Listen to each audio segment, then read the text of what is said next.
is the incredible bottomless box. Hi Woodturners, I'm Captain Eddie Castle and welcome to my shop.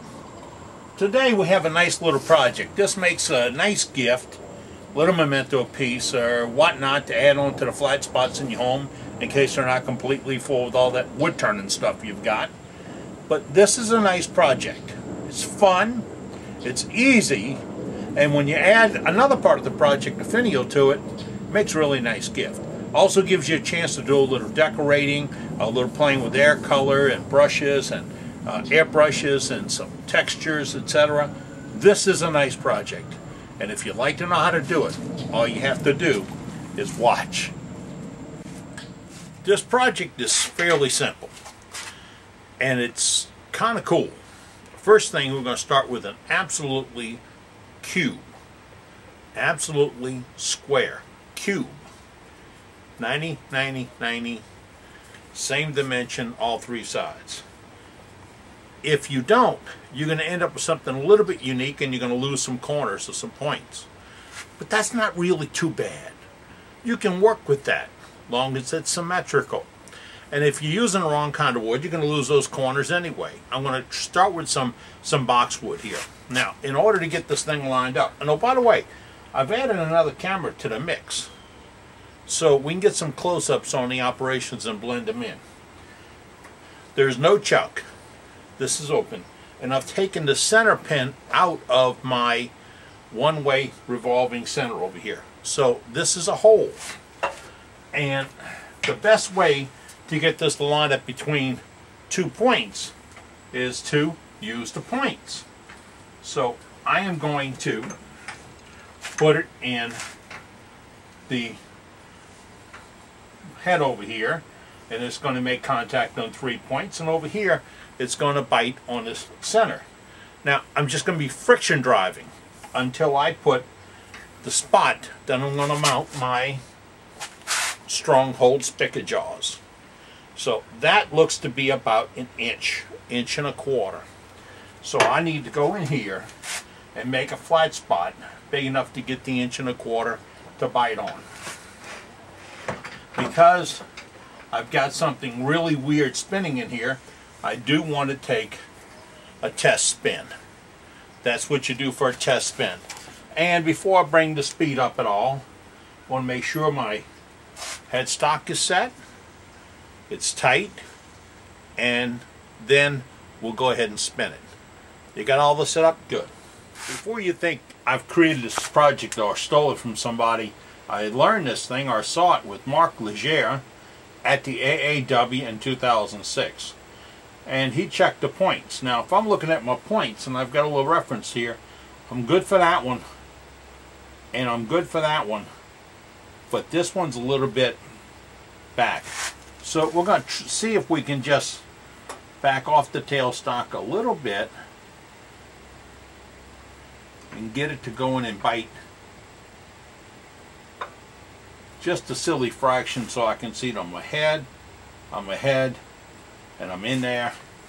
And you can play with this a little bit. Now this is often a result of the piece not being absolutely square. But if you can see that, because I'm off a little bit, I may lose the points. Now, but you can get it exactly right and the points will be there when you get done.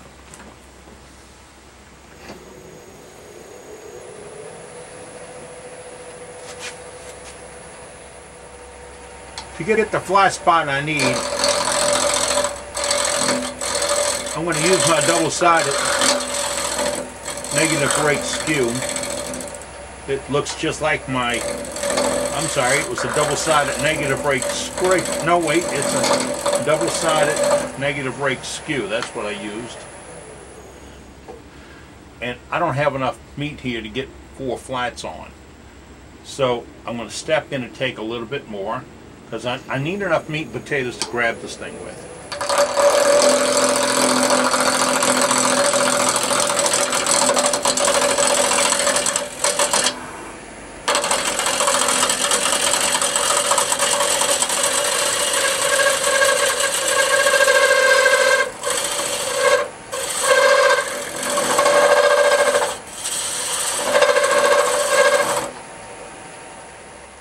can see that I have some flats here, but not quite enough. Doing a small block, it does get awkward.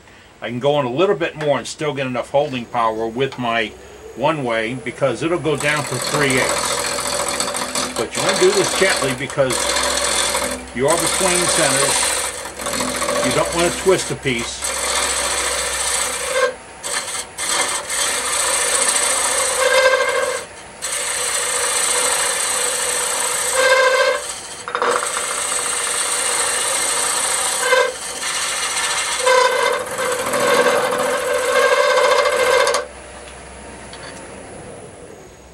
I have a nice socket I can get on now.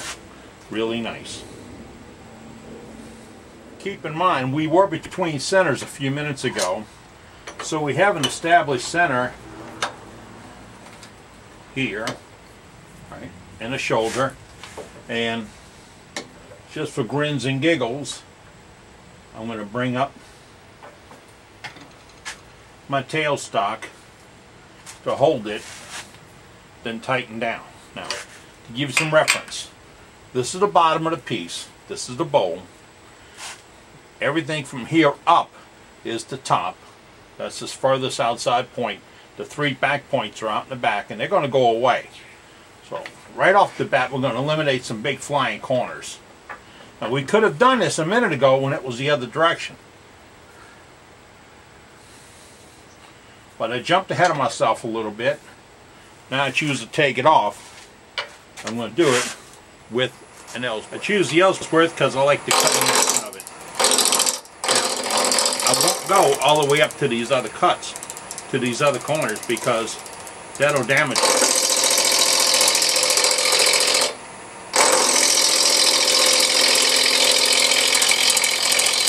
And keep in mind that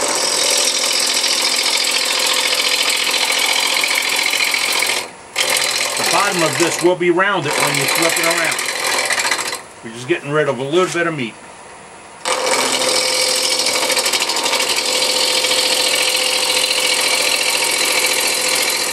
I'm hanging out about 1.5 inches over this edge.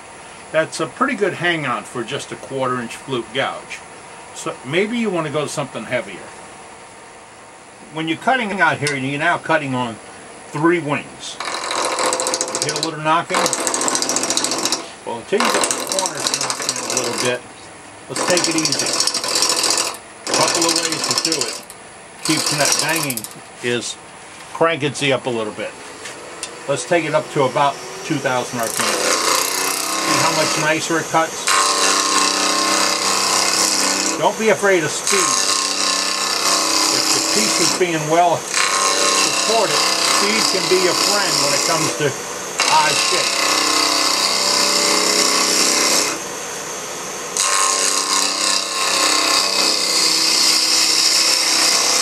Are you understanding what's happening? Watch. That's what we're doing.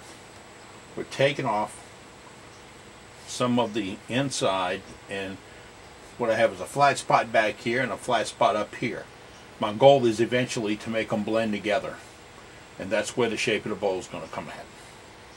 I get a reposition. Right now I have one camera facing here looking at this, and I have a camera looking at it from the back side, so you now get a little bit better idea where we're heading. We're again at 2,000 RPMs, and we still have a whole lot of meat out here, so we're going to take off some more. And again, we're using the Ellsworth. This is a 3/8 inch Ellsworth by Jerry Glazer. It's the AAW commemorative edition. I bought it to give it away. It came into the shop. I gave it a test drive and ended up keeping it. Hey, while we're doing this, can we chat? Sure we can. I now have over 30 wood turners in Team Black Hawk. Team Black Hawk. I'll tell you more about it in a little bit. But there's 30 guys, or turners, pardon me, worldwide. I'm getting pens from Australia, Ireland, and Germany.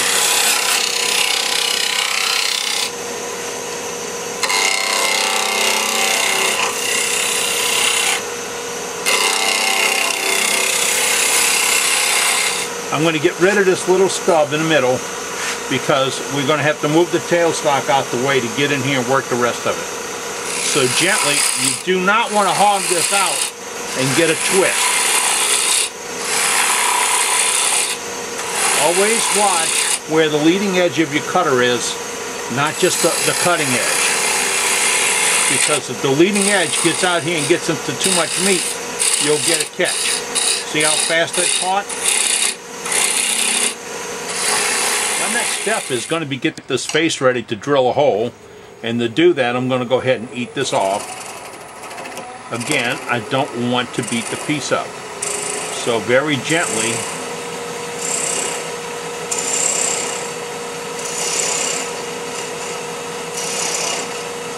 I want to clean this down.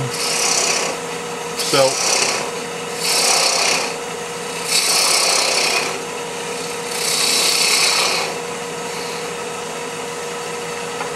I'm now ready to drill my hole. Now, let me see if in this plane, that's where the only place I can get the camera right now, if I can explain to you that we're going to take this corner and sweep this on through the bottom.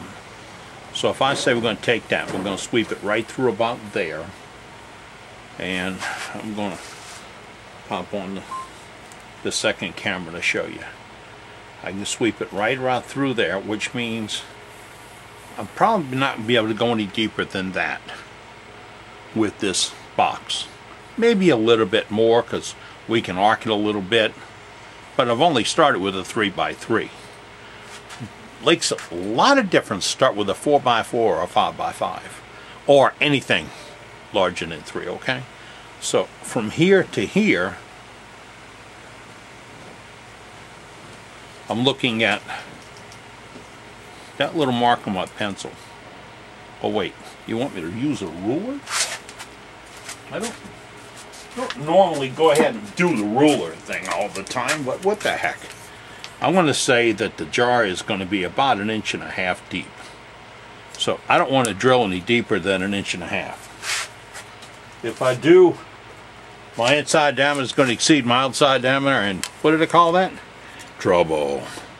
So I'm going to go about 1 inch, okay? That's my very complicated depth gauge for Forstner bits. We're going to go about 1 inch through there. We're not going to drill it too fast.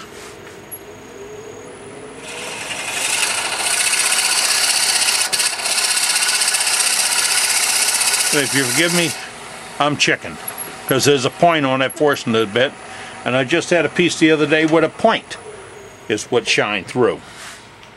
So that's the starting of my hole. Now I'm going to reshape the rest of my piece and start to clean it up a little bit. One more reminder, there are 3 corners out there, so like a big wooden saw blade out in the front of Never Never Land, which means you don't put your hand out there. I crank the speed up. I know I'm being held pretty well, but I could spin it off. So it's gentle cuts.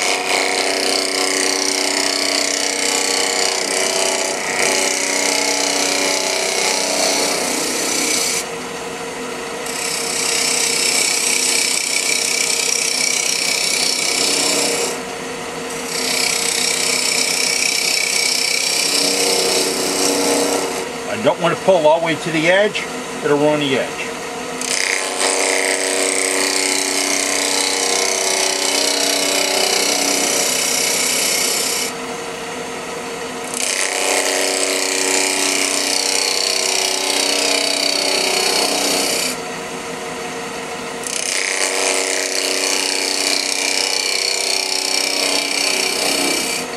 I'm going to use a term here. I'm seeing the ghost. I'm cutting at the ghost. Do you know what the ghost is? Look right here. That's not real wood, and that's not real open space. It is wood now, open, wood, open. So when it's spinning, I am seeing the ghost. Okay, which is the hollow spot. You need to be able to cut the ghost. So if your lighting is not right, you can't cut the ghost. If you're lighting this thing from over here, it's a good chance you won't cut the ghost. If you can't see it because of what's down here, let's put something down there, something solid colored, blue, green, yellow, orange, whatever.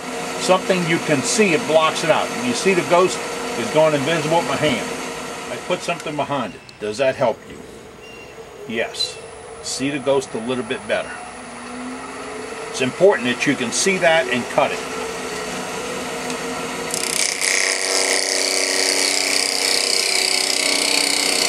And remember to start way out.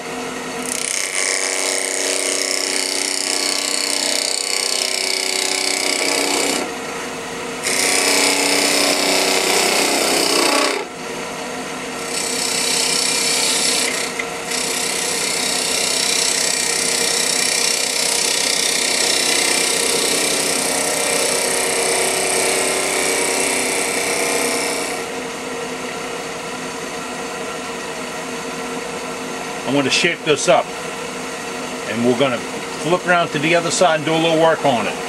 I'm going to continue this piece right after this. Move my tool rest around, did a test spin, I'm okay. I went back to the little bit heavier 5/16 to 3/8 inch glazer gouge. This is a glazer. It's got the LA Eviscera grind on it. If you can see there, there's 2 steps in that grind because I want to be able to make sharp corners with it. I don't need a lot of banging on the backside. Again, we're back up to about 3,000 RPMs. This is tricky. I can't see the ghost on that corner from where I'm at. So I have to gauge it. I'm going to bring it in, feel it, know it.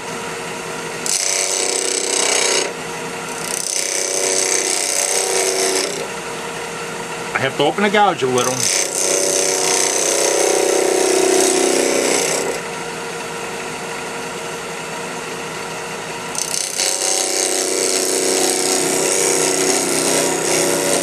Now, watch the angle of the steel for the tool, not the cutter. I'm rubbing. In order to cut, I have to bring that steel around.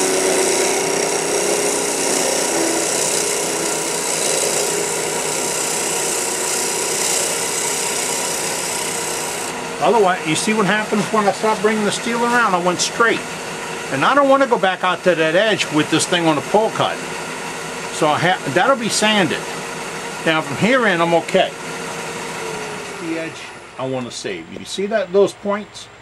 I definitely want to save those points. And I want to save these faces. If I do a pull cut coming back, there's a chance I'll break these faces off and these corners. But I like what I have right here. Whoop. Get in the camera. I like what I have right here, so I'm going to pick it up at this ridge in order not to lose it when I start spinning. I don't color one. I'm going to pick it up and carry it on through.